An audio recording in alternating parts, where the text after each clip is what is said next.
Work your ass off. There is no magic pill. It drives me crazy to go to the gym. You read 1 hour a day. I went and worked out 5 hours a day, and I was working on construction with 24 hours a day. Organize your day. Work hard. I'm here to talk about success. I went to college. I went and worked out 5 hours a day, and I was working on construction, because in those days in bodybuilding there was no money. I didn't have the money for food supplements or anything, so I had to go to work. So I worked on construction. I went to college. I worked out in the gym, and at night from 8 o'clock at night to 12 midnight I went to acting class 4 times a week.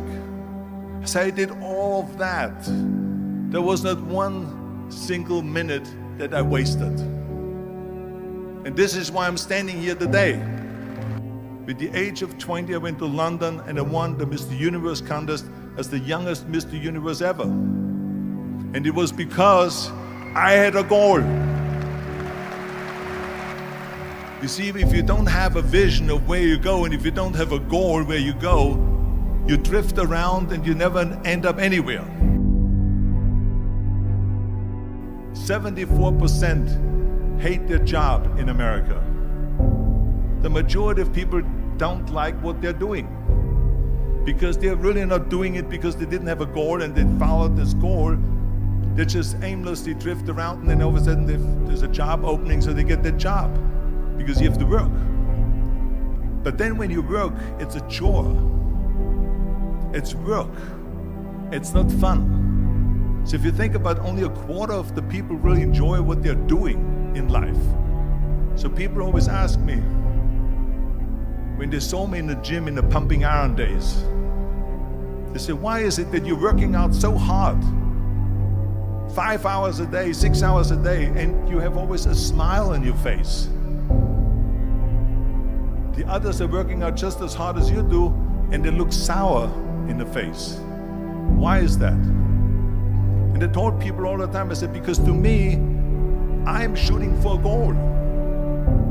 In front of me is the Mr. Universe title. So every rep that I do gets me closer to accomplishing that goal, to make this goal, this vision, turn into reality. Every single set that I do, every repetition, every weight that I lift will get me a step closer to turn this goal into reality. So I couldn't wait to do another 500-pound squat. I couldn't wait to do another 500-pound bench press. I couldn't wait to do another 2,000 reps of sit-ups. I couldn't wait for the next exercise. So let me tell you something, visualizing your goal and going after it makes it fun. You got to have a purpose. No matter what you do in life, you got to have a purpose. And Muhammad Ali worked his butt off, and I saw it firsthand. And I remember that there was a sports writer that was there in the gym when he was working out, and he was doing sit-ups. And they asked him, how many sit-ups do you do? And he said, I don't start counting until it hurts. Now think about that. He doesn't start counting his sit-ups until he feels pain. That's when he starts counting. That is working hard. And so you can't get around the hard work. It doesn't matter who it is. Work your ass off. There is no magic pill. There is no magic out there.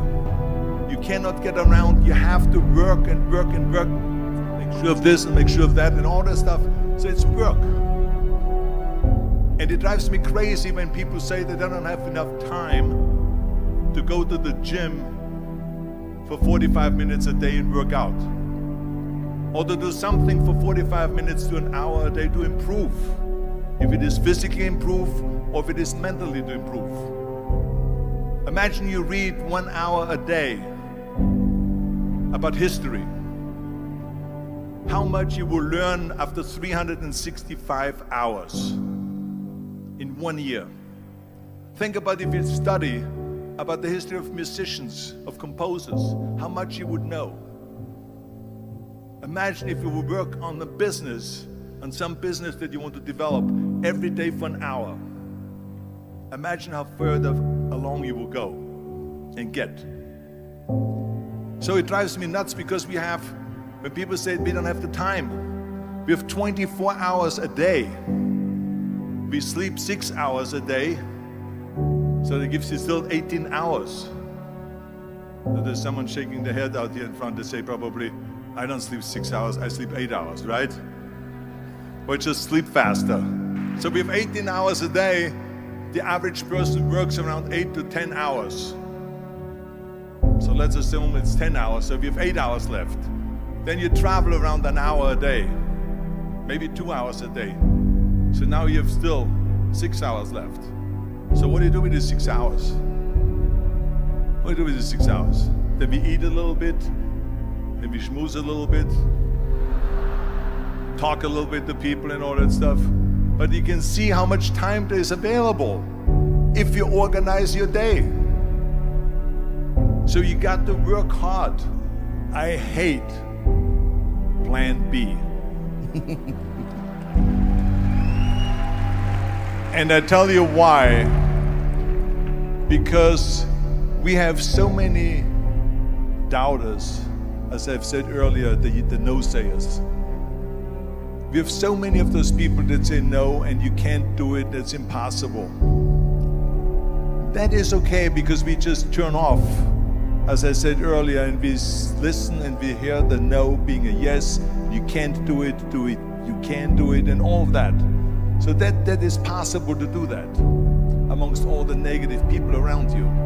But when you start doubting yourself, that's very dangerous. Because now what you're basically saying is that if my plan doesn't work, I have a fallback plan, I have a plan B. And that means that you start thinking about plan B, and every thought that you put into plan B, you're taking away now that thought and that energy from plan A.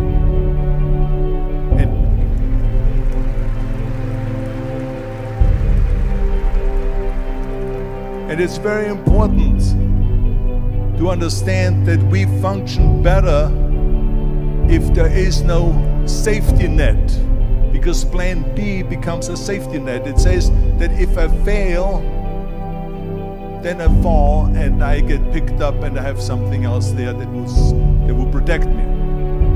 And that's not good, because people perform better when there's no safety net.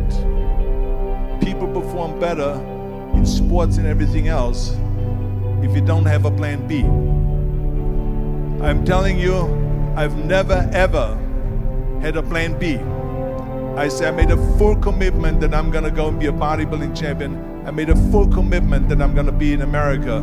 I made a full commitment that I'm gonna get in the show business and I'm going to be a leading man. No matter what it takes, I will do the work.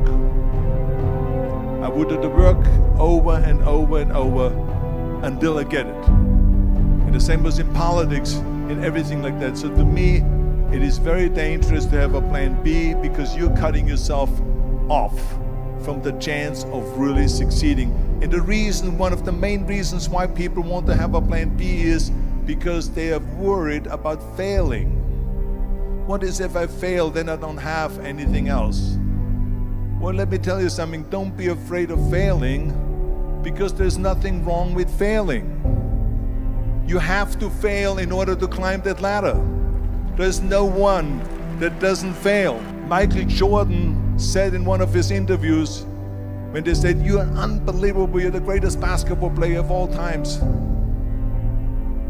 I mean, tell me about that. And he says, well, you're just mentioning the successes. But he says, for me to become the greatest basketball player, I missed 9,000 shots when I was playing basketball at the NBA games. So during these games that he was so successful, he missed 9,000 shots.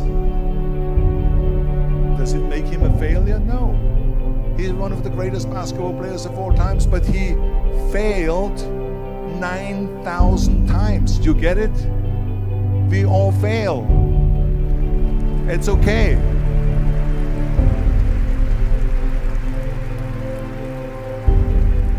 What is not okay is that when you fail, you stay down.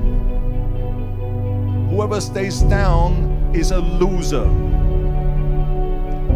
And winners will fail and get up, fail and get up, fail and get up. You always get up. That is a winner. That is a winner. I failed in bodybuilding. I lost bodybuilding competitions. I lost powerlifting competitions. I lost weightlifting competitions. I had movies that went in the toilet and that were terrible and got the worst reviews. And in politics, I remember I had many of the initiatives on the ballot, and we lost. My approval rating in California went down to 28%. And then it went back up again, and they won again the governorship. Hey, we all lose. We all have losses. This is okay. And this is why I say don't be worried about losing, because when you're afraid of losing, then you get frozen. You get stiff. You're not relaxed. You got to be, in order to perform well in anything, if it's in boxing or if it is on your job or with your thinking, is only happening when you relax. So relax. It's okay to fail. Let's just go all out and give it everything that you got. That's what it is all about. So don't be afraid to fail.